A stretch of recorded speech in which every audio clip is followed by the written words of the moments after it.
বেগুন দুটো ভালোভাবে ধুয়ে নিয়ে আমি এখন টুকরো টুকরো করে কেটে নেব।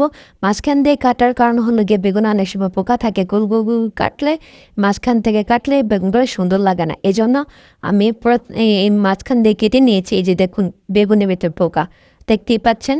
সুন্দর করে কেটে নেওয়ার পর সবগুলো এরকম আধা মোটা আটা মোটা করে কেটে নেব। এভাবে দুটো বেগুনই আমি সমানভাবে কেটে নিচ্ছি, সুন্দর করে মাঝখান দিয়েও কেটে নিয়েছি যাতে পোকাগুলো আমি সহজে বের করতে পারি। সব ধরনের বেগুনের মধ্যে পোকা থাকে না, তবে কিছু কিছু বেগুনে পোকা থাকে, দেখতে ভালো হলেও ভিতরে পোকা থাকে। কিন্তু বেগুন খেতে খুবই সুস্বাদু, অনেকেই বেগুন পছন্দ করেন। এরপর আমি আস্তে আস্তে করে ঢেঁড়সগুলি কেটে নেব। এভাবে একটু বড় বড় টুকরো টুকরো করে কেটে না, কারণ হচ্ছে কি আমি ঢেঁড়সে ভর্তা করবো, তো ছোটো ছোটো টুকরো করে কেটে নিলে এগুলো একদম ক্ষয়ে যাবে।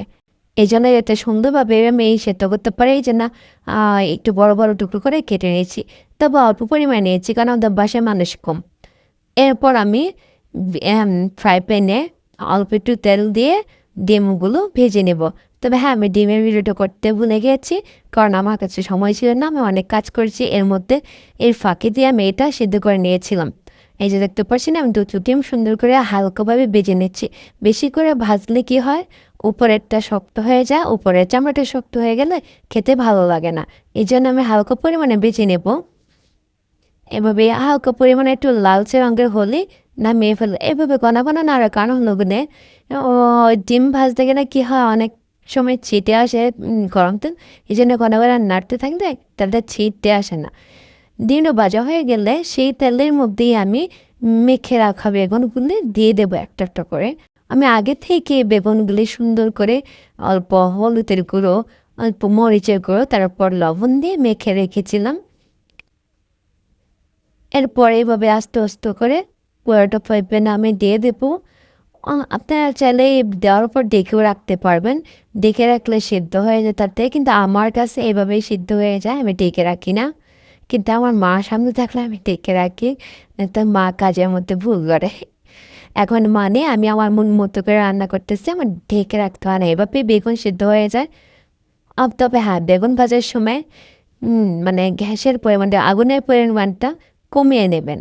বেশি দিলে তাড়াতাড়ি উপর দিয়ে হয়ে যাবে, কিন্তু ভেতর দিয়ে আপনার শক্ত থাকবে, সিদ্ধ হবে না। এই জন্য কম আছে বেগুনটা ভাজার চেষ্টা করবেন। প্রথমে কম মাছ দেবেন, যেমন লাস্ট পর্যায়ে হবে তখন একটু বাড়িয়ে দেবেন লালচে হওয়ার জন্য। এই যে দেখুন আমার বেগুনগুলো সুন্দর করে লালচে হয়ে গেছে, এই যে ভেজে নিয়েছি।